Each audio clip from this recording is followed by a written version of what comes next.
Welcome back to our seventh and last session of the course Research on Corporate Transparency. Today we have Giovanna and Michelon from the University of Bristol with us. Gio is an established expert in topics relating from governance, accountability to CSR reporting. And we're very excited to have her to speak about non-financial reporting, widely defined. So Gio, without further ado, over to you.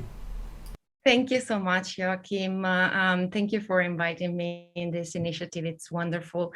Hello, everybody. It's really a pleasure to be with you today. So I know you had some very interesting sessions before mine, and I hope I will keep up with the high standard and provide you, if anything, some food for thought. Let me start with a disclaimer. The term non-financial reporting is a very wide term, and what I will mostly focus on today is sustainability reporting, partly because this is what I do best, I guess, but also because it's among non-financial reporting issues. It's probably the topic that is at the forefront of the agenda of standard setters, regulators, but also investors and companies. And this attention to sustainability reporting is likely related to some very big societal and planetary challenges that humanity is facing, which clearly make regulators and policymakers more active. But there are also some other supranational organizations, such as the UN, who play a big role. However, I would like to point out that the practice per se is not new. The first time we heard about sustainable development was with the Brundtland report in 1987. I will talk about that in a minute. The companies started reporting, especially environmental information, already in the 90s. And there is, when it comes to accounting research, quite a long tradition of what is known as social environmental accounting that developed since the 70s, really, perhaps more in Europe and Australia than in the US, I would say. And this may explain why certain US journals perhaps may not have a long history in this sense. So let me start off with one of the papers that was key to me in the sense that I came across it at the start of my career. It was published in 1997 by Matthews in Accounting, Auditing, and Accountability Journal. And this paper conducts a literature review over 25 years of research. I wouldn't say this is a systematic literature review, it's more of a reflexive piece. At the time, the paper told me that the topic I was interested in was not new, 25 years of research, yet it was promising, or at least there was somebody within the accounting community that was interested in it. If we think that now we are in 2021 and we were to sort of replicate what Matthews did in 1997, we would have 50 years to celebrate almost, right? So there's a long history. I know that Joachim has given you some literature reviews. They're quite recent. They're quite comprehensive. But in a sense, I would like also to point out that those reviews are perhaps a bit limited in the scope of which literature they look at, because they're mainly rooted in quantitative studies that follow a positivistic approach. They're rooted in economics. But journals like Accounting, Auditing, and Accountability Journal, Accounting Organization and Societies, Accounting Forum, British Account Review, Accounting and Business Research, and several others, there are more perhaps European and Australian center, have published research in this area for a very long time. So I'm going to articulate my presentation over those 4 points right there. So the first one is a bit of a step back for a moment. We're not going to talk about accounting or reporting. We're going to think about what sustainability accounting and reporting is for. So the first cornerstone for sustainability is, as I mentioned earlier, the Brundtland report that was published by the World Council on Environment and Development, which is an organization of the UN that was trying to coordinate countries over sustainable development. And the notion that they give is one that considers intergenerational fairness, as well as the limitation to development that are imposed by technology, by social organization, and by the planetary condition. Then I guess there was another major cornerstone when it comes to sustainability, and that was year 2015. 2015 is when the UN released its 17 Sustainable Development Goals, when we had the COP21 and the Paris Agreement, and then systematically right after those events, climate change became a major topic for the financial community through the Task Force on Climate-Related Financial Disclosure that was promoted by the Financial Stability Board.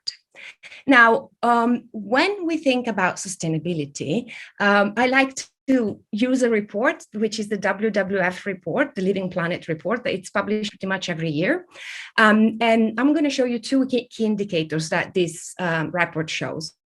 The first one is this one, is the ecological footprint against the Earth biocapacity. The Earth biocapacity is the dashed line that you see there. And what this graph tells us is that humanity is overspending its biological budget every year. That biological budget is the biocapacity, so the ability of our planet ecosystem to regenerate, which is really what drives the all living systems on Earth, okay? And so since the 70s, our ecological footprint has exceeded the Earth ability to regenerate. And obviously this overshoot does create problems for the planet's health and of course for humanity prospects. The second indicator that the WWF report uses is the Living Planet Index, which tracks the abundance of almost 21,000 populations of several species, mammals, birds, reptiles, amphibians in the wildlife. And as the graph shows, there's been an average rate of decline in population between the 1970 and 2016. And this issue of biodiversity loss across species is something that the WWF report really tackles in detail in the 2020 edition. Now, in relation to this data, I think it's important that we think about sustainability and we think about what conception of sustainability we are anchoring to, we want to adopt. The concept of sustainable development does imply some limits, not absolute limits, but there are limitations that are imposed by the present state of technology, the social organization, and environmental resources that are available, together with the ability of the biosphere to absorb the effects of human activity. Now, one key aspect is whether we think that biophysical limitations are a constraint or a trade-off with social and economic matters. Many business commentators and academics as well accept the need to balance, to trade off environmental values with respect to the biophysical, the bio capacity of our planet. And this view has been referred to as weak sustainability. On the other side, there is a bit of a stronger, perhaps more radical position that argues that there should be a different priority to the ecological values and environmental matters, and these should not be subordinated to economic criteria for measuring success, and hence calls for more radical change in the way in which we organize our society, and of course, in the way in which we do business. Why is it important to understand what conceptualization we adopt as a accounting researcher? Well, I think this is important because it is relating, it is associated with the purpose that we may be assigning to sustainability reporting. So in a sense, in a what I would say mainstream accounting mindset, following positive accounting theory, sustainability reporting may be serving valuation and monitoring purposes. Essentially, here scholars are anchored in neoclassical economics, and they have traditionally focused on financial information and how this is used in valuation and monitoring, but now they've become interested in sustainability information as we realize that sustainability information also is able to inform about the financial performance and future prospects of corporation. And so in a sense, the scope of information provision has enlarged, but the purpose would be quite similar to that of financial reporting. So the research in this area is developing super quickly, it's exponential, I think. And this is obviously because the investment community has become more interested in the topic. There is some evidence that companies perhaps are responding with more disclosure because of these investor demands. Whether this leads to change, I guess is still unclear, or perhaps has not been explored enough. Another key aspect of assigning this valuation monitoring role to sustainability reporting is that the main addressers of this type of reporting are, again, investors. So investors may use this information in their pricing and then would essentially decide where to drive the capital. And one would hope that through this market mechanism, companies that are better performing or better equipped to face sustainability issues will prosper, and the others will perhaps less so, or they will have to change. This stream of literature does highlight some problem with sustainability reporting. It's not comparable, it's not timely, it's not reliable, and it doesn't provide financially material information. So the reasons why this is happening it's often related to the voluntary nature of this type of reporting. At least until not so long ago in Europe, this was voluntary as well. Limitation in the frameworks and standards that we have. So we don't have essentially good standard and principle for this type of reporting. And then, of course, also some other institutional feature that we need to enhance the quality of reporting. I would add that sustainability reporting is also relatively immature compared to financial reporting. And so practices are being developed. And one issue is, for example, the assurance process is not as mature as it would be in financial reporting. The engagements are a lot more limited. And so there are a lot of things that are really moving and developing. And this may be causing the reason why there are some problems with the quality of sustainability reporting as we know it. However, there is another purpose of sustainability reporting, and this is the purpose that I was first exposed to when I entered the field, when I started investigating this issue. And so to me, the traditional purpose of sustainability reporting is not really to inform investors, it's to inform stakeholders and society about social and environmental impact. So my conceptualization of sustainability reporting is really referring to it as a tool of accountability to all stakeholders that stems from a normative point of view, where essentially sustainability accounting is a duty. And this duty essentially requires companies to be accountable, not just to the owners of capital, to the provision of financial accounts, but also to stakeholders, to the provision of social and environmental accounts. And this extension of the accountability is predicated upon a very simple assumption, and that is that corporations do have wider responsibility than simply making money or generating wealth for the shareholders. So the two approaches could be seen as at the opposite far ends of the theoretical spectrum, the paradigmatic spectrum, the methodological spectrum as well, in the sense that a lot of the work in this stream has been more qualitative, whereas the other one has been more quantitative. But they also clearly imply different addressers of information.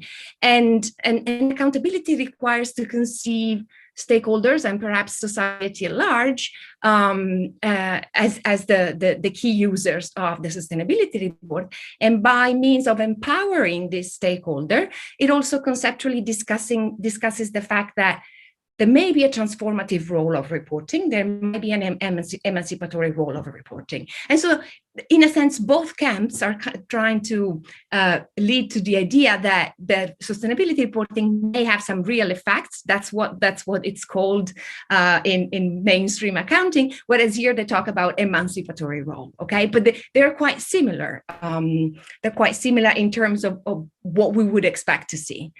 However, in this stream of literature, there is also some wide criticism about reporting practices as much as there is in the other, in that this literature tells us that companies, instead of using these reports as tool of accountability, they use it as tool of legitimacy. So legitimacy implies essentially that there may be a disconnect between what is being reported and what is actually happening, what are the actual corporate impacts. And this has the downsides or an unintended consequences that rather than acting as a transparency tool, they become a corporate veil. That's the term that Hopwood uses in his paper. And I think it's a brilliant one because essentially it just summarizes this sort of decoupling between what companies are reporting and what they're doing. And obviously, the other big problem is that selecting what is accounted for may leave certain issues unaccounted, and this is again problematic.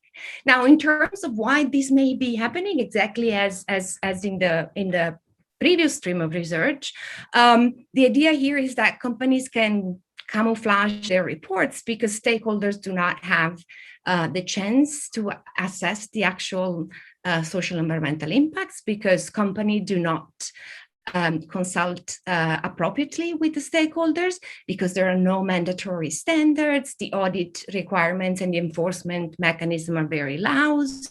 And so they call this reporting performance portrayal gap. And this literature does propose some solutions, in particular, a stronger focus on corporate processes and governance systems that may be able to reduce the portrayal gap and even somehow move away from an organization-centered form of reporting when it comes to corporate impacts to move towards an independent stakeholder-driven approach, where some counter accounts about corporate impacts are being prepared by external stakeholders. The two approaches obviously imply that the information needs are also different, and the tension perhaps relate to this idea of material information and what is material. So according to the accountability perspective, the focus is on impacts of corporate activities that are key to societal welfare, but they may not yet be financially relevant to corporate value, at least in the short term. So they're not financially material and are not reflected in the financial performance because they do not give rise to obligations or rights if they were positive impacts. So this approach is concerned with an inside-out perspective.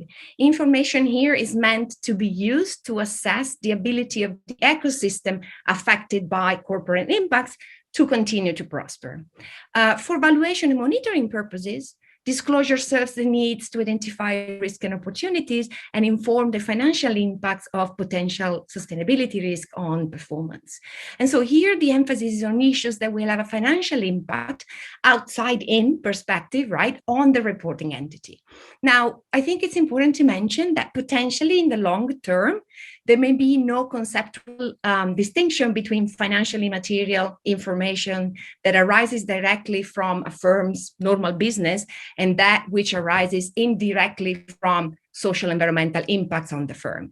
In a sense, in order to estimate future cash flows and the value of a firm, all financial material information is by construction decision relevant. In the short term, however, this may not be the case. Whether investors and markets have the ability to incorporate a long-term view, I think it's questionable, or at least should not be taken for granted. And the key question which remain unanswered as of now is whether a focus on disclosure about financial impacts of sustainability issues will actually allow society to tackle fundamental sustainability issues that deal with the planet and the planetary health. So to better explain this true perspective, I just want to briefly recall two concepts that I think are familiar to most of you. One is that of externality. So obviously, from an accountability perspective, what people are interested in reading about are the externalities. So impacts arising from company activities that are borne by others, at least in the short term. And if they are externalities, by definition, they do not have financial implications for the company. So they are somehow outside of the remit of financial reporting and are often ignored, or perhaps they used to be reported, or at least an attempt to report them in sustainability reports.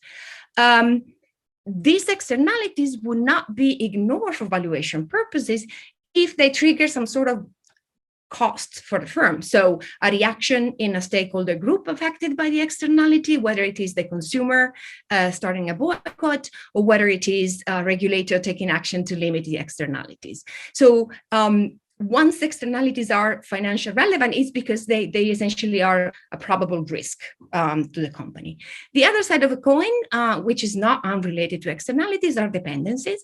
So the exposure to social environmental issues that have a direct impact on corporate operation and therefore on financial performance. And these issues are often externalities that the business itself or others induce, as they are risks to business operation. Quite often, they should be tackled already by risk management systems of the firm. But when these dependencies are particularly strong, they may even affect financial reporting. And if you think about climate change regulation coming up, and you think about the oil and gas industry, all the issues in regards to stranded assets is something that is a financial item, but it's related to a dependency and an externality. So externality and dependencies are not only related to each other, but they also make sustainability risks quite systemic because they are extremely connected, intertwined, and complex. This discussion leads me to a reflection which goes back at the core of what should be the purpose, or we conceive the purpose of sustainability reporting. Today, we see a clear emphasis on climate change, on which several regulatory actions are taking place, and they are attracting investors' attention. What is unclear is whether this attention mobilized by this attention from the investor is driven or is explained by investors caring about our planet, or it is because there are essentially more regulatory action that are being implemented, and therefore potential regulatory costs, they're triggering climate change as a key sustainability risk. But there might be something else that is going on that yet has not triggered that change in the regulatory regime, and therefore is being ignored by investors. And probably the most pressing sustainability issues that is being somewhat left behind is biodiversity loss, which is equally urgent and not less important. And above all, the two are so extremely interconnected that we would really be better off if we thought of them as a system and not as separate issues where one is more important than the other.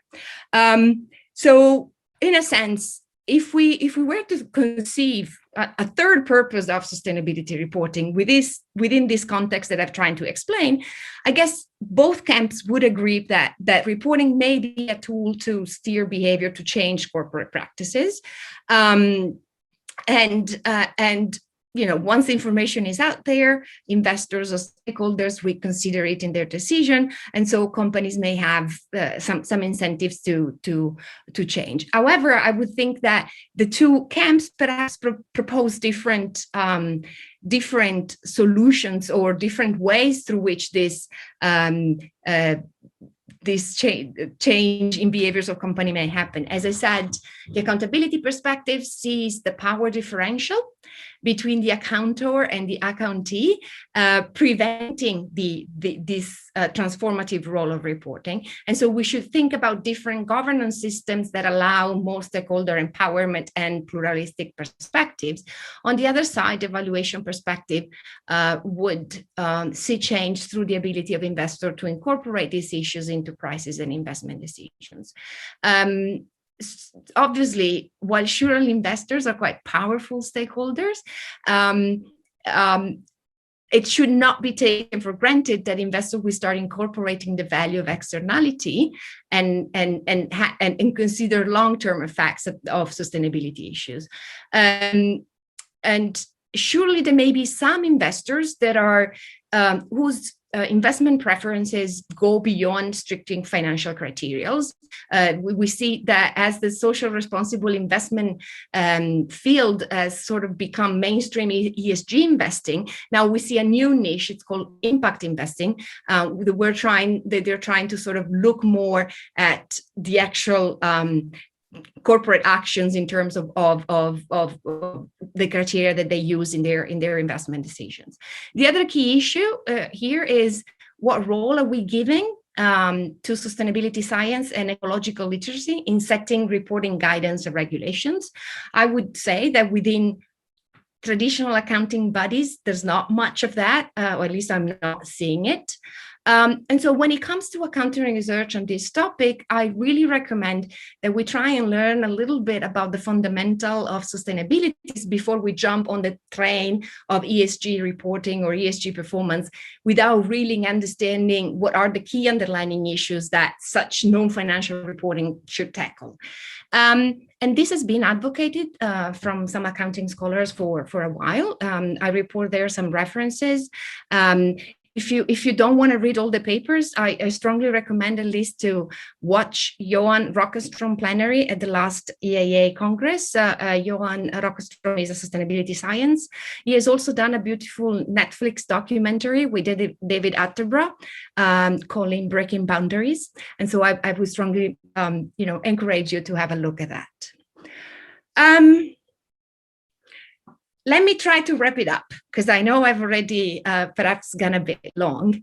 The first takeaway for me is that as the purpose that we give to sustainability reporting guides how we may define good reporting and reporting principle, we have to be careful that what we're seeing, at least what's becoming a little bit more mainstream, is that we're seeing a widening of the scope of reporting without really a change in its purpose. And I feel like this may essentially be an old solution to new problems, okay? And so the inclusion of non-financial information may not be enough to satisfy the information needs of decision makers other than the shareholders, if we conceive the purpose of sustainability reporting as evaluation and monitoring one. Frameworks like the integrated report and the Sustainability Accounting Standard Board have been criticized in the literature for having, in a sense, pushed companies to increase the range of information that they give, but they've done so with a disproportionate focus on the needs of investors. The second takeaway is that reporting is unlikely to be the solution to all problems, even if mandatory standards are adopted. We know very well from the IFRS literature that good standards are not enough. I think Christian did mention this in his opening session, and I think that's quite clear in the literature. The quality of reporting can really not be studied in isolation from firms' wider reporting incentives, whether they are firm-specific market incentives or other institutional arrangements. Generally speaking, the literature highlights a reporting gap, a mismatch between what is being reported and what users, doesn't matter if it is investors or other stakeholders, what they want. It is an emerging field. There are some mature players, both on the company side, but also standard sector. The Global Reporting Initiative has a long history compared to more recent initiatives about the development of standards. They are not perfect, but they're trying, I think, to do a decent job in attempting to tackle this duty or need for accountability to wider stakeholder. Definitely there is practice that is lacking behind. And we know still little about the potential for reporting to steal behavior. And this is true from a research perspective, but also for regulatory purposes. Challenges. Quite a trivial one, but it might be the case that as far as the big questions are concerned, we are in the situation in which we don't know what we don't know. So the literature has largely failed to solve conceptually the problem of prioritizing potentially conflicting information needs of various stakeholders group. We probably need more theoretical innovation, but also more engagement with praxis to understand how companies are tackling this. That's definitely a role for sustainability science and how their understanding of the current ecological crisis could inform accounting and finance research. Case-based research may be able to provide insights on how desired changes are implemented within certain organizations, but also what are the challenges and the tension that may impede them. There are some methodological challenges for large-scale studies, in the sense that proving that causality when we're looking for real effects, it's definitely not easy. And so here, I guess the literature has suggested that we look for other settings that may be relevant to the problem that we're interested in, that are not necessarily accounting or sustainability reporting setting. Try to engage with regulators to sort of design some pilot studies or collect specific data that may be somehow randomized or maybe informative for or align with the research design that could allow to prove causality or at least get close to it.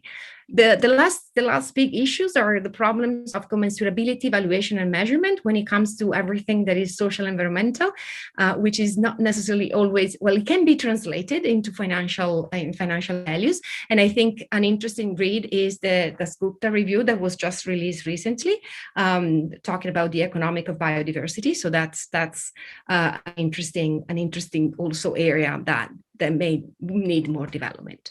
Several scholars criticized the excessive focus on the needs of the investor vis-a-vis society. Consideration of what should be reported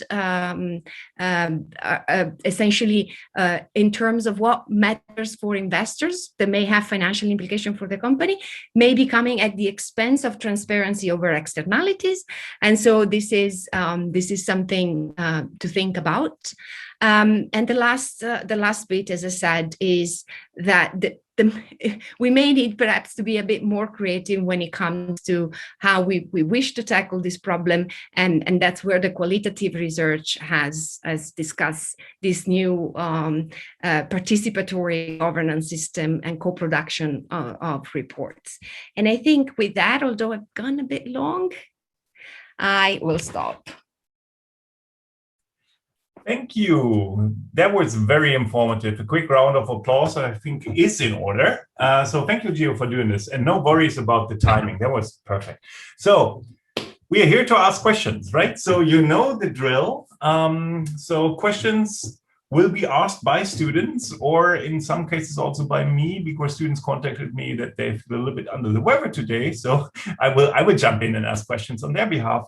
And we're going to start with questions related to the reading. So Gio was so humble not to talk too much about her own papers, but we will give her ample opportunity to do so, because we're going to start first with asking questions that are related to your AOS study, and then we move on to the EAR study, if that's okay. So the first person asking questions, that will be Mirab Sohail. Mirab, are you around? You can unmute yourself and just ask your question if you want. Hi, thank you for the presentation. My question is from your paper, The Marketization of a Social Movement, that in the methodology, you mentioned that you separated transparency proposals suggested by shareholders from other outcomes. So I just wanted to know that did you see any proposal being made where they suggest to disclose business relationships, products or services that would have a negative impact, or was it just to discuss the positive steps that the company was taking? Thank you, Mirab, for your question. I think it was a bit of both, especially when we look at the proposal brought forward by special interest groups such as religious organizations and perhaps more social movement type of organization.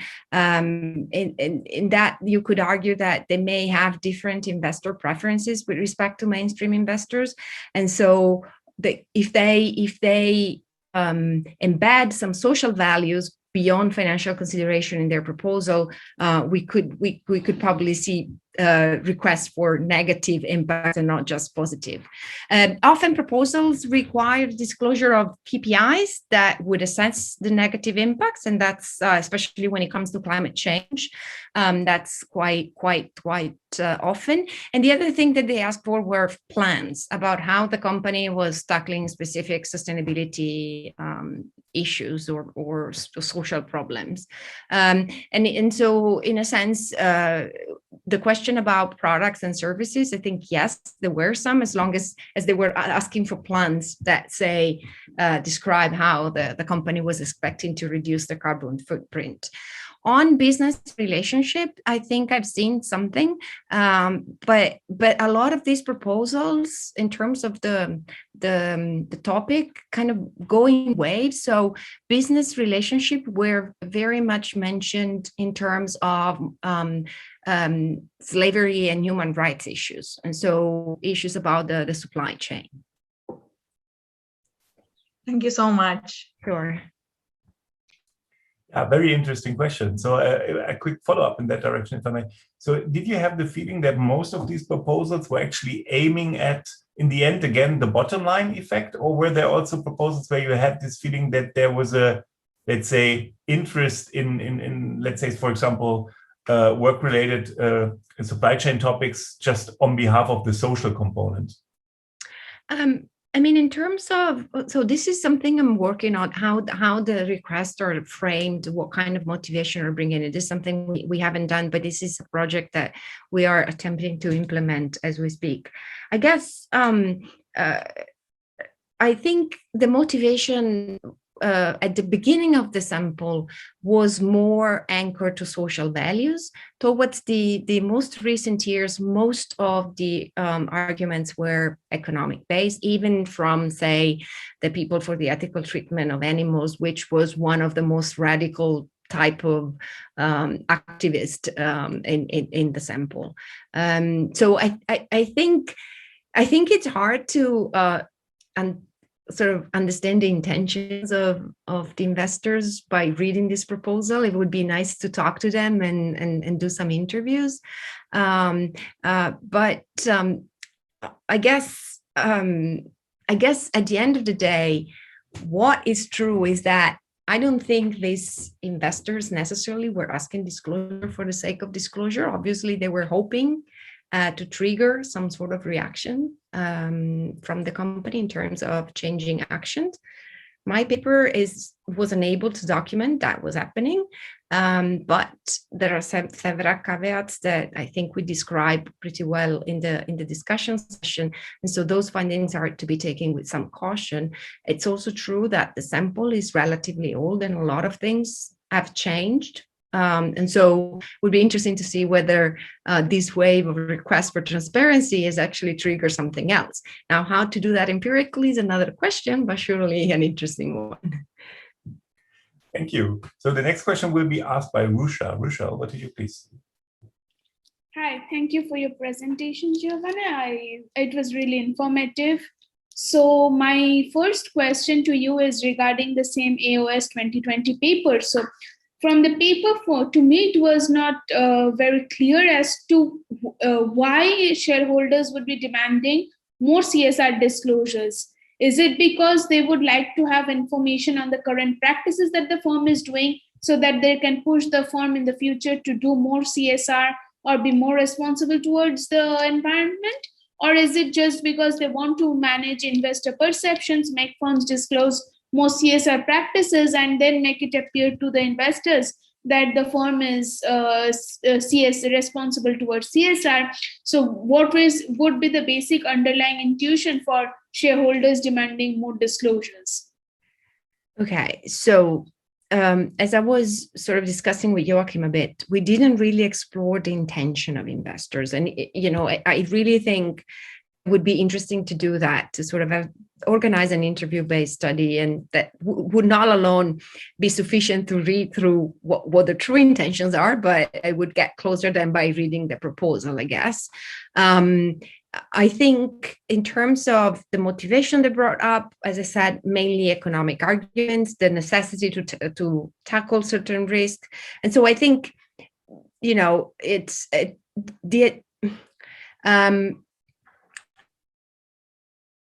the idea, I think, of the paper is that these shareholders, these investors shifted their requests from action to disclosure, perhaps because it is a less controversial thing to demand. It's easier to appeal to the investor bases and gather more support, and is also perhaps less controversial with the firm, in that the companies may be able to satisfy their requests more than a change in business operation. Now, one thing that is, I think, though, important to keep in mind is that some of these institutional investors, such as major US pension funds, have themselves some legitimacy needs with respect to their constituencies, okay? And this was probably true on social issues of diversity and especially.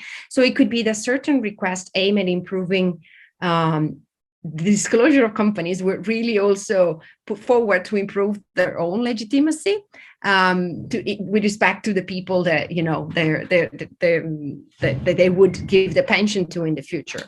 But it's true that these pension funds do have very long investor horizons. And so improvement in the practices of company may also be something that they're interested in. I hope that answers from me.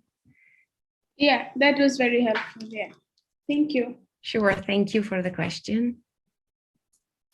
Perfect. Next would be Ulrich. Ulrich, please go ahead. Yes, hello, my name is Ulrich. I'm from NYU Stern School of Business, and I'm also affiliated with the Center of Sustainable Business, so it's very exciting to hear from you. And I was very captured as well by your paper on shareholder activism. And so I think you sort of document a little bit that the institutional investors and asset managers and so forth have been grown in their influence in their shareholder activism.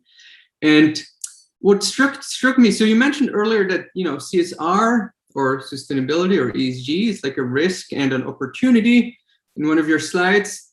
But in this paper, it seemed to me that the conceptualization was more on the risk aspect. And so I was wondering what happened to the side of opportunity, the side of innovation, the side of generating competitive advantage. Well, I think part of the terminologies that we use in our study is due to the theoretical framing that we're using, where the conceptualization of risk is stronger than that of opportunity. So in a sense, you have to also keep in mind when you're writing a paper and you have reviewers, you also are somehow, the paper eventually reflects the idea that the reviewers may have had, as long as you think they are reasonable. And so we were asked to sort of talk about CSR as a risk to be managed, building on some other papers that do so. And so in terms of the conceptual development of the paper, I think the reason why there is so much emphasis on risk to be managed is because we're building on a literature that emphasizes that. When it comes to the proposals themselves, I think that most of them really brought up reputational regulatory risk to motivate their request. However, it's also true the risks and opportunity are two sides of the same coin. And so once one describes the risk, inevitably can also look at the upside of those risks, which may be opportunities. And so in their request, I was thinking again about the animal social movement. Sometimes in their request to disclose how company are managing the welfare of animals, the proposal did mention opportunities arising from being, a more caring kind of producer of meat, being less harmful to the animals in terms of attracting customers and improving their reputation. So I guess I hope that answers your question. But in the literature I was building on, CSR would not be conceptualized as an opportunity for innovation or competitive advantage because of that normative issue that I was talking about. It's not so much about the win-win, it's about impacts. I hope that answers. Certainly, thank you. Thank you for your question. It was a very good one. All of them are very good, actually. So very good. So let's get the level of the questions down a bit, because now I'm asking a question. No, just kidding. I'm asking a question on behalf of the students. So it will be a very good question again. So the question is related to external factors that might also influence the disclosure behavior of firms. And the student mentioned explicitly, for example, the media. So is that feasible? Can we separate out these different, let's say, factors that drive firms to change their behavior? Is that something that you try to do in the study, or? Okay, I think it's a good point, but I would respond that media attention, it's probably not independent from company visibility, and that was something we control for. And it's also not independent from what shareholders are demanding. And in fact, a lot of this proposal did have some press coverage, especially when some big corporations were targeted. And so perhaps media we could have added an additional control. I don't think once they have size, profitability, and a few other firms' characteristics that we know affect media visibility, I think we should be okay. Perhaps one thing we could have done that we didn't do is how much press coverage this proposal we're receiving, and whether that would somehow moderate the effects that we document. So no, we didn't consider that directly, but I hope I tackled that empirically. I would also like to add, though, a conceptual point here, because sometimes I see a lot of accounting researchers worrying about the empirics, but there are also some good conceptual reasons for not expecting something to matter more than something else. There is an old paper published by Michelon and colleagues in the Academy of Management Review back in 1997 that proposes a framework of stakeholder silence, which essentially refers to the priority given by management to competing stakeholder demands.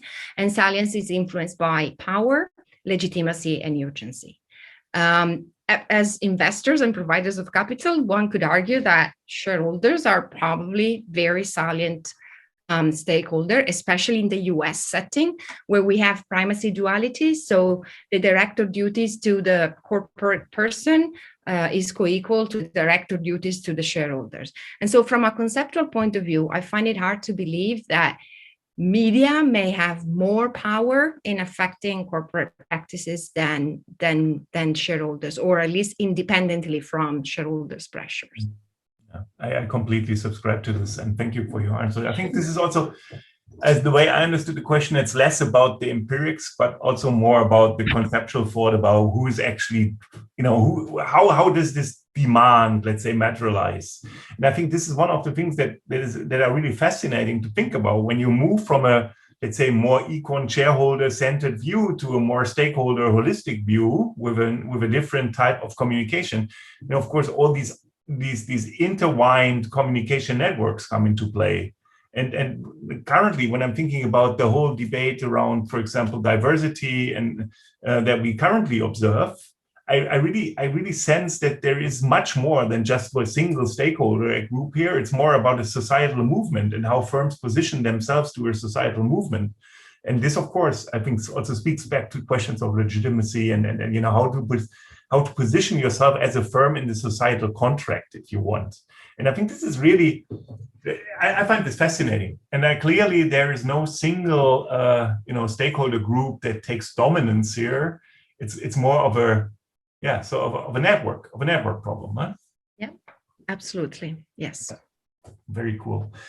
So from a researcher perspective, very cool, at least. Okay, so there is another question that is to some extent also related, and that's the question of the direction, or not the direction, but maybe the timing. So what comes first, the shareholder demands for CSR transparency or the increase in the overall CSR disclosures by targeted firms? So in other words, do firms also innovate? So do they say, okay, here, we start to report this because we as a firm think that it really matters.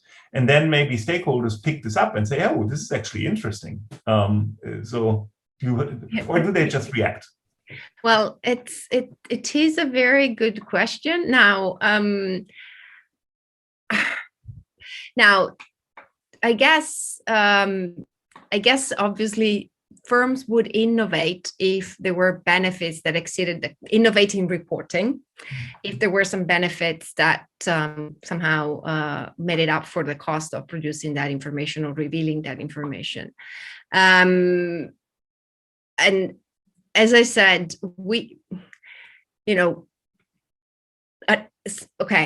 let me just try to rephrase. If that was the case, I guess there would be few players in certain industry in doing that.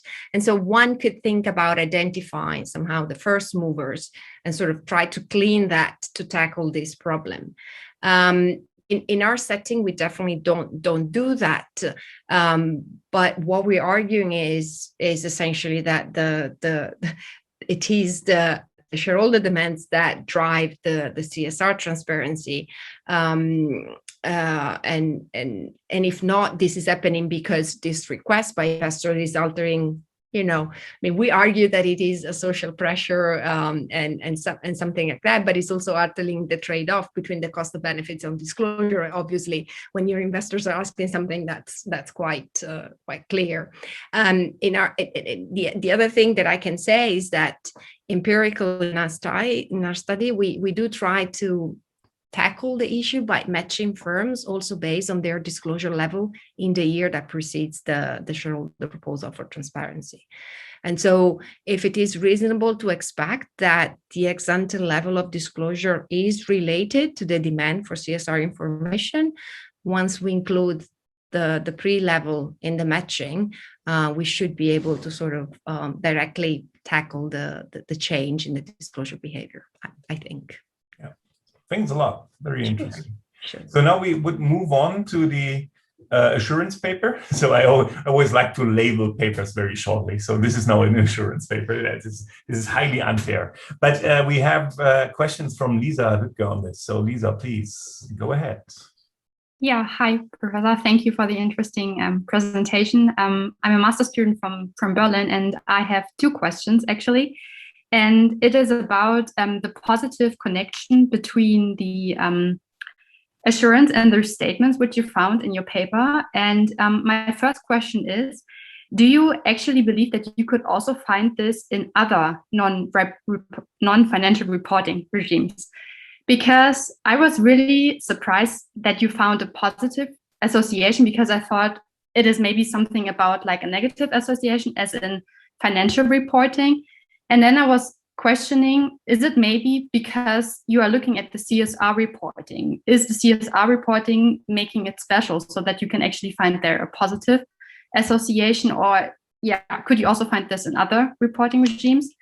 And then my second question, also to the same connection, do you also believe that this can be something for the future? Or do you believe that maybe in the future, the market for assurance in the CSR reporting has developed in such a way that maybe it is not about finding restatements anymore, that actually these reports should be true fully? So do you believe that this can be the future of CSR reporting? Okay, thank you, Lisa. That's a super interesting question. I think that yes, assuming any type of new reporting would have to develop standards and practice and assurance procedure, and also anything else that may change in the institutional context that goes with it. So probably we could expect to find something similar if this is really driven by the fact that the field is developing and is relatively mature. There is also, however, something special about sustainability reporting, and it's not just an issue of standards for reporting, but also of measurement, evaluation of these impacts that are not always in financial terms. In fact, if you think about the sustainability reporting assurance market, the accounting profession is not the only player. There are several environmental consultants and mostly environmental engineers, where they have somewhat more of a technical expertise, and they're helping companies to update their methodology, refine the way in which they collect data, they measure things. And so some of these restatements, in a sense, were good, if you want, restatements, because they were methodological updates. I do suspect, given what I'm seeing, that the auditing, the accounting profession will take a major role, given that sustainability reporting is increasingly talked as something relevant to investors. But it will be interesting from a research perspective to see how the practices will evolve, and especially whether the accounting professionals that are involved in this type of assurance will expand their skills and incorporate some of those environmental engineers ones. For the second part of the question, now, I hope things will change in the future, meaning that if it is indeed the immaturity of the reporting and assurance fields that are allowing this situation, and here I'm talking about the errors rather than the methodological updates, I would hope that these errors will be found before companies produce their reports, right? So that they don't have to restate anymore. However, it's also true that as of now, we still don't have reporting standards that are mandatory. We have mandates for disclosure, but not yet of standards. And so there is an abnormal level of discretion in what is being reported, and the audit engagement are still very limited.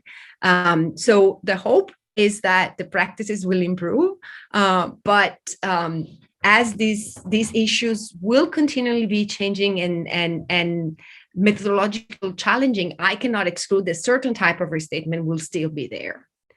So that's I guess that's a prediction. Thank you very much. That was really, really helpful. Thank you, Lisa. Well, thank you. Insightful, I have to say. I have to say I'm always surprised also by the traditional financial reporting literature on the link between auditing / assurance and restatements, because I never understood the clear causal prediction here.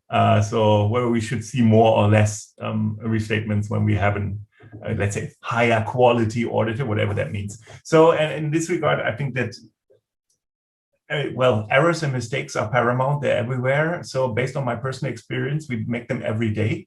So I would be surprised if we don't see them. And to me, it's a little bit, quite to the opposite, sometimes a little bit discomforting that we don't see them that often, maybe in financial reporting. But anyhow.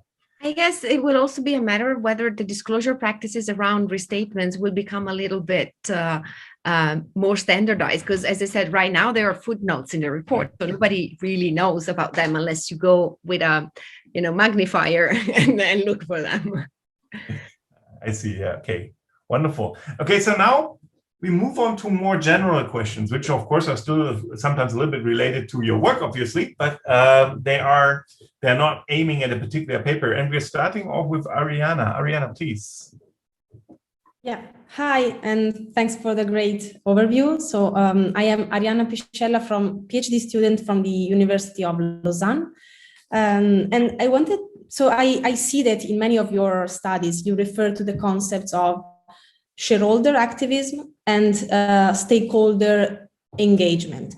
So I would like to ask you to maybe clarify these two similar behavior from one side, but I would like to ask you the difference that you observe between these kind of activism. If you, for example, observe a common pattern of differences between the stakeholders and versus the shareholders, if they focus on different aspects, particularly in terms of CSR activism or engagement. Hey, thank you, Ariana. Nice to see you again. So just one clarification before I answer. You talk about stakeholder engagement. Did you mean stakeholder activism or stakeholder engagement? Because initially I meant stakeholder activism, yeah, but also I wanted to ask you for, to clarify also that aspect. Okay, so let me just briefly mention, when I do say stakeholder engagement in sustainability reporting, that has to deal a lot with how companies decide on which issues to report upon. And usually they organize focus group or surveys or discussion groups with their stakeholders, and they have this dialogue in terms of understanding what stakeholder thinks are the most important things that the company should be reporting about and how much they would be affected by those special issues. When it comes to the idea of activism, that's slightly different. And in a sense, well, stakeholder activism, I see it more as some sort of disruption in the way in which company is doing things that creates some sort of trigger some sort of reaction from the company. So it's a bit different from the stakeholder dialogue that goes on to produce a sustainability reporting. Now, when I mentioned earlier the stakeholder salience theory, I think a little bit I explained how the two types of activism may be different in that companies may give more priority to claims that are powerful, that are legitimate, and they're urgent. And so, you know, in the US, the shareholders definitely have a very salient position.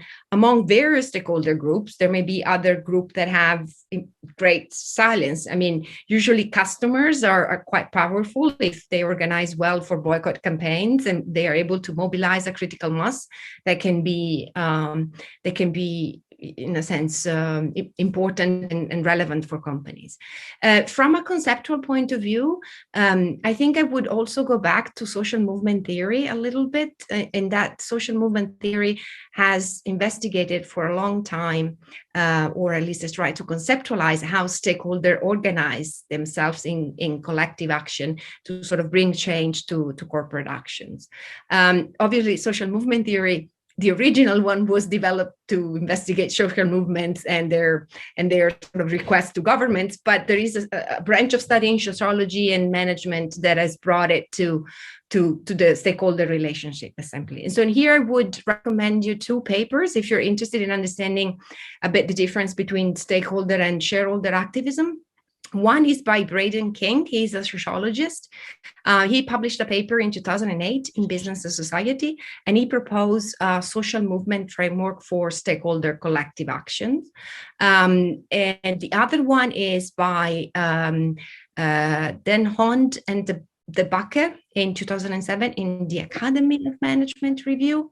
They look at how activists influence social activities, but depending on how ideological differences among activist groups motivate them, they will be using different tactics to support their claims.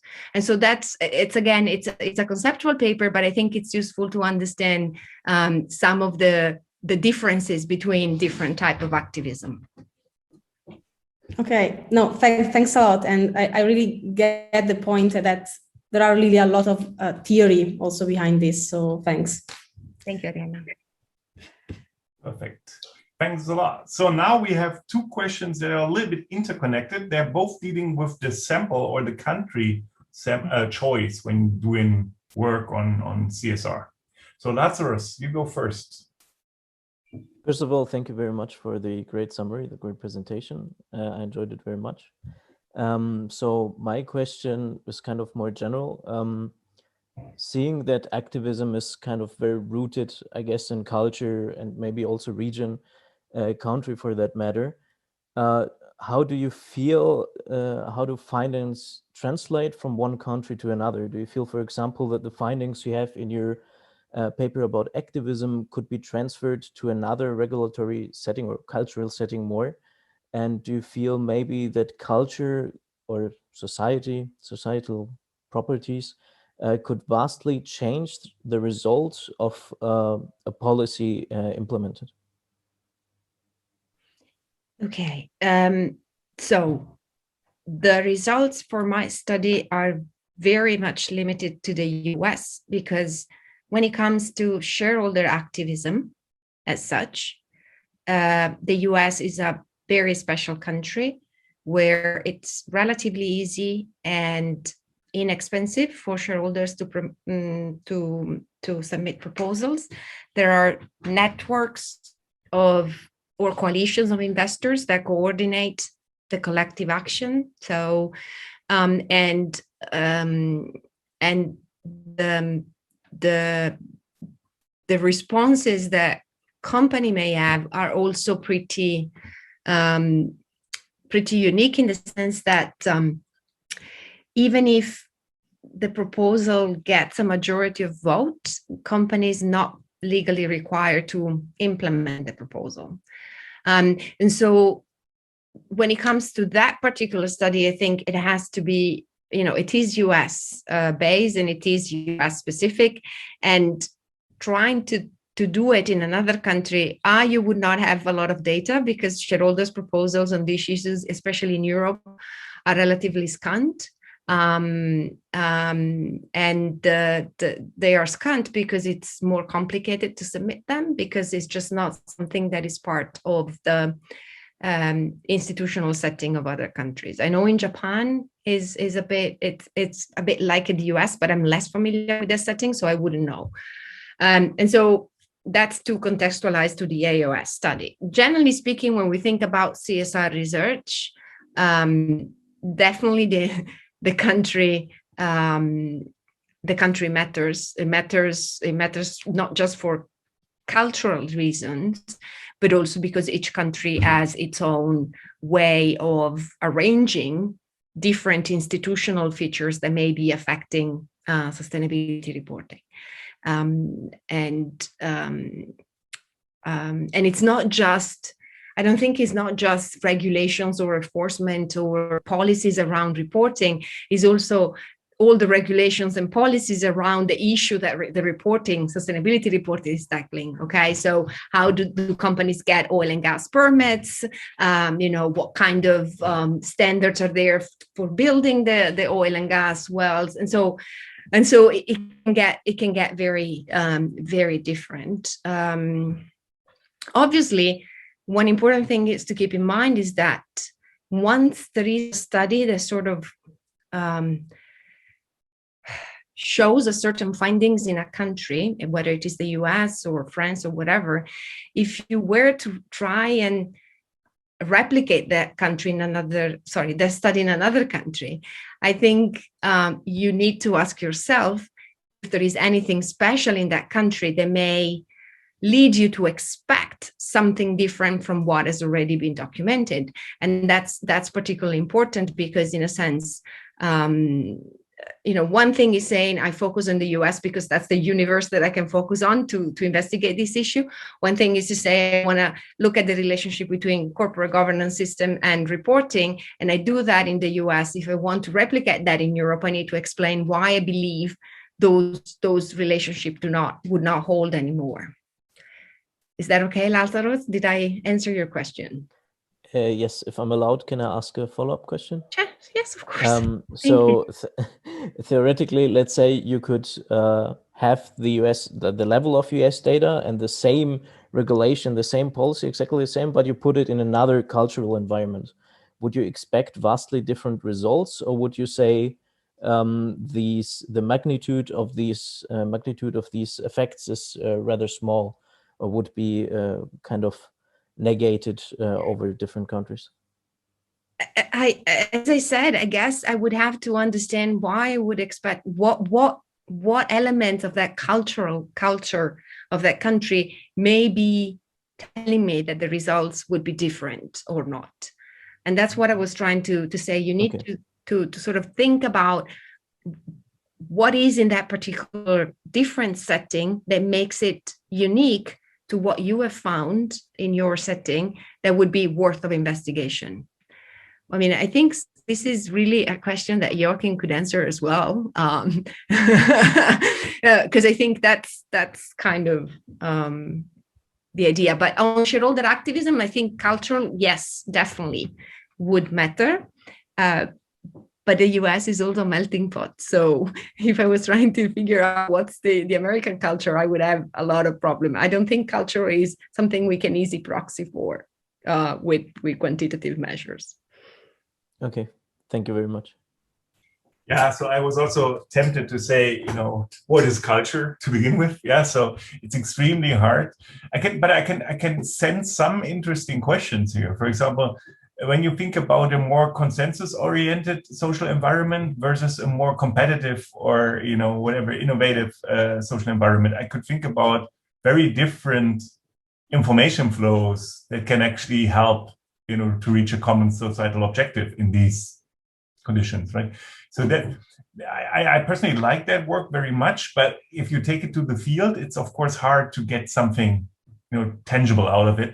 But sometimes it can be really nice to think about this in terms of a small experiment, maybe, and then take these experimental insights and take them, for example, to an interview study where you just talk with people whether this resonates with them, whether they think, yeah, okay, I can see that this mechanic or this mechanism actually works in my area of expertise. So. Ariane, so I'm not that sure whether you still want to ask a question or whether you feel that it's sufficiently addressed, the question about the sample. Okay, perfect. Then we're going to move on to Rusha with her second question, and then David, and then Ariane, you're back on stage. Okay, perfect.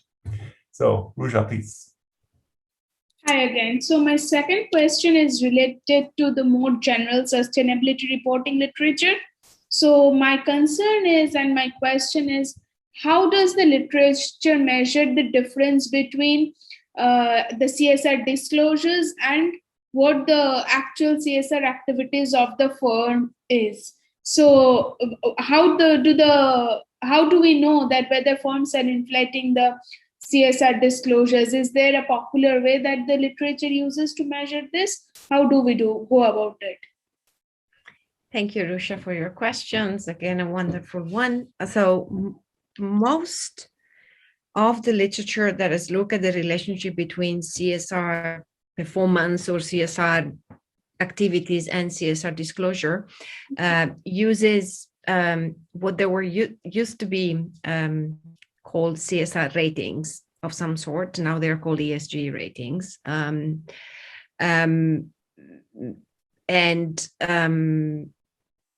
Well, obviously, on the assumption that these ratings are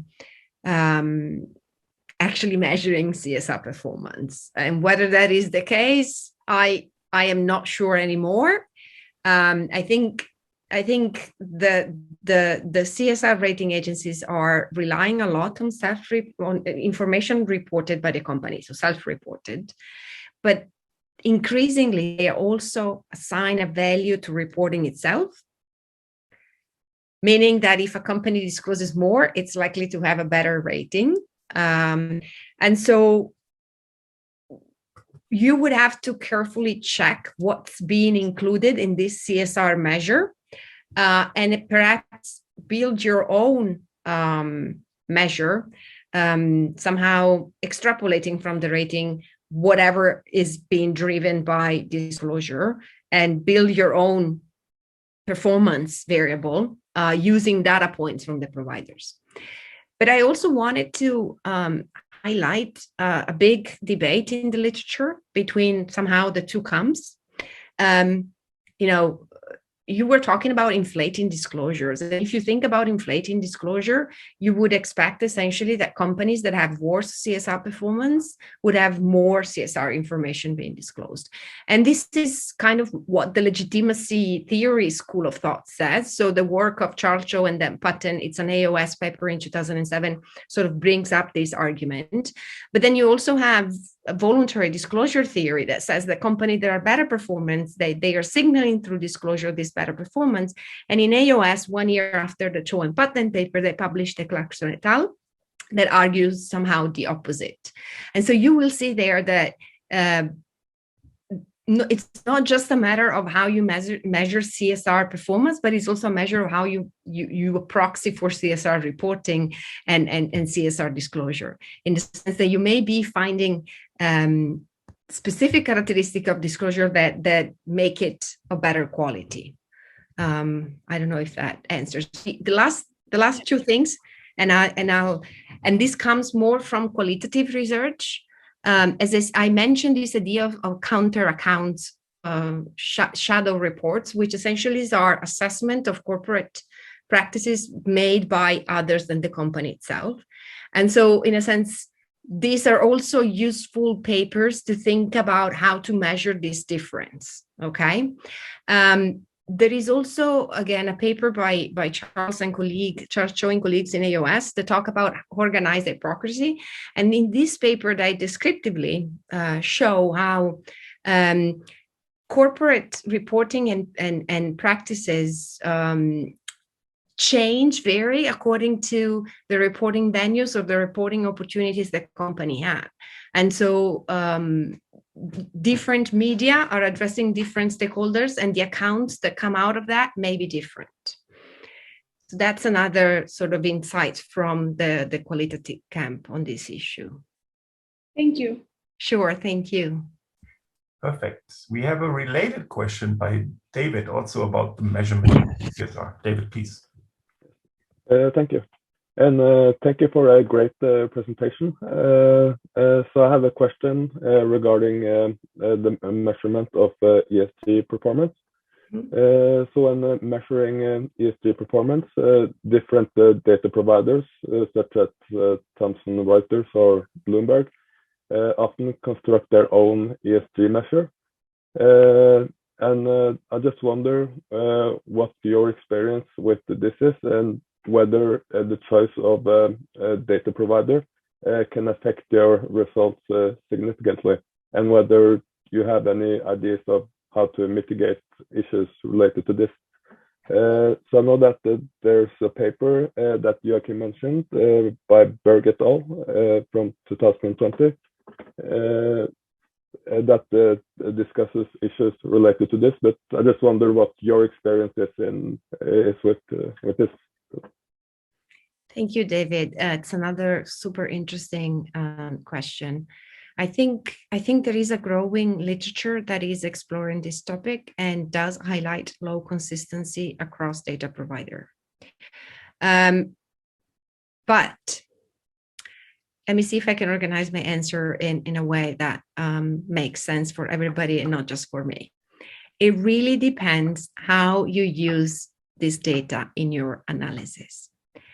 A lot of the papers that I've been seeing, and perhaps I've been myself guilty of that, we take this score, ESG or CSR score that is being provided, and we plug it into the regression. But, you know, why would E and S and G have to be combined into one score? Are they the same theoretical construct that we're trying to proxy for? What is the relationship between each dimension or the other? So there is something we can do as researcher when we think about CSR, when we think about sustainability issues, to perhaps narrow down a bit the conceptual construct that we are trying to investigate. And on the other thing is that we also need to become more familiar with how these ESG raters are building their own scores. Obviously, they may use different data points, underlining data points. But the other thing that is important is that they may be assigned different weights to each of these data points according to their own vision of what CSR and ESG is. And so my sense is that it should not be surprising that they differ, because to a certain extent, what you think CSR is or what I think CSR is may not be the same thing. And so, in a sense, we really need to think about that. And that's why I also responded to Rusha this way. I think you may use these ESG raters as data providers that give you some information, some data points, and then you develop your own proxy for whatever it is that you're measuring. I also think that the ESG raters that we see nowadays are very different to what we had prior to 2015. KLD is one of the most used, KLD stats is one of the most used rater. A lot of studies are essentially taking strengths and concerns, they subtract and they use this overall score. This is debatable, but MSCI is not producing the stats anymore because the increase in ESG investing by mainstream investors are essentially making a lot of these raters to shift their vision of what CSR is. And it's strongly adopting a financial perspective so that the ESG score that you get already incorporates the evaluation that rater has about which are the most financially material issues in a certain sector or for a certain company. And so if you take that score without knowing it, you are essentially already bringing into that score some sort of economic considerations. And this may be relevant for certain studies. But these raters are also developing impact products. And so those perhaps are more valuable if one is interested in this sort of inside out perspective rather than the other one. So to me, it's not surprising that different raters are diverging to a certain extent. And I think it is important to try and run sensitivity analysis over the results that you have, but you have to make sure that you're actually plugging in their proxies. They're trying to measure the same thing, but they're not just measuring something completely different.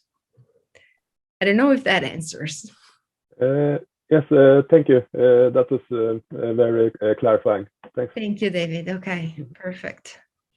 So we are already running a little bit out of time. So this means that Arianna will have the joy and also the responsibility to ask the last question.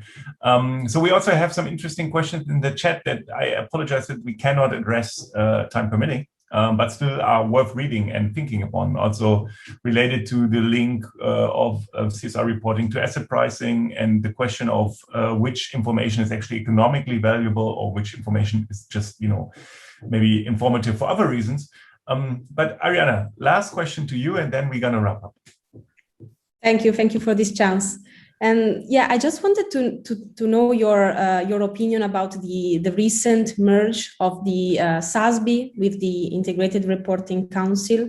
If you can give us some food for thought or research opportunities that you see from this merge, if you think that this would have impactful consequences for the reporting behavior of companies, or if not, maybe if it's just not so impactful. I just for some food for thought. Okay, thank you, Irene. I promise I'll try to be brief. I'm Italian and I like to speak, so I'm very long in my answers. I don't think we should look at this merge alone, meaning that there are several other things happening in this field of sustainability related standard setters. SASB and IRC are standard setters, but really their guidance as of now is not yet endorsed in any country, in any jurisdiction. South Africa is a special case, but the framework there comes from the King report, so it's slightly different. I think the value reporting idea, the IR idea, have a lot of potential. Hopfood himself looked at what was at the time the precursor of IR, connected reporting, but at that time, that framework was very different from what it is today, and it had a broader focus on stakeholder reporting than investors reporting. And so in a sense, this merge will become interesting if certain regulators or policy makers will make it somehow mandatory. Yeah. And I'm saying this because at the same time, the European Union is working on a revised CSR reporting directive where there will be some standards that are mandated. And the other day, EFRAG and GRI just announced they will be working together on a multi-stakeholder reporting framework. And given the role that EFRAG has in the European setting, I wonder whether those standards will be the ones that are adopted. The other thing is the IFRS Foundation is also doing its own thing with the new Sustainability Standard Board. And so, another interesting question is whether we will assist to a very severe fragmentation before we can actually reach convergence and standardization of these topics. So we will see. It's hard to predict. Yeah, thanks. Thank you. Arianna.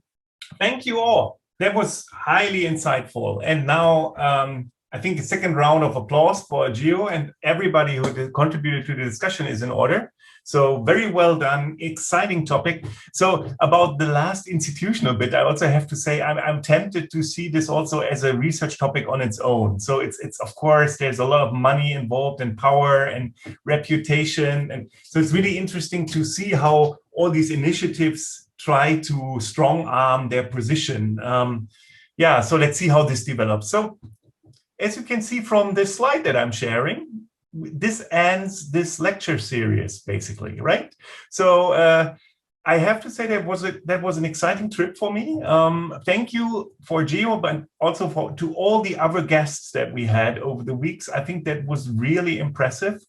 I personally took a lot of joy from seeing my dear colleagues spending time, doing something that is absolutely technically not required and not expected from them. Share their insights and their knowledge with a wide group of students from all over the world. And I think this is the second thing that I would like to say. I really liked the atmosphere of this course and also the interactions that we had. And this was a very nice experience to me. And I think also I can say to Tobias, who was the TA or is still the TA, Tobias Witter, who is also, of course, in the audience today. So without further ado, those of you that I see on Wednesday in the Q&A session, see you there. Those others that I won't see again soon, I hope to see you at some conference or, run into you at another occasion. It was a pleasure working with you together, and I hope that you enjoyed the course. And Gio, thanks again. Thank you very much. Thank you, everybody. Much, much appreciated. I really enjoyed it. Happy summer.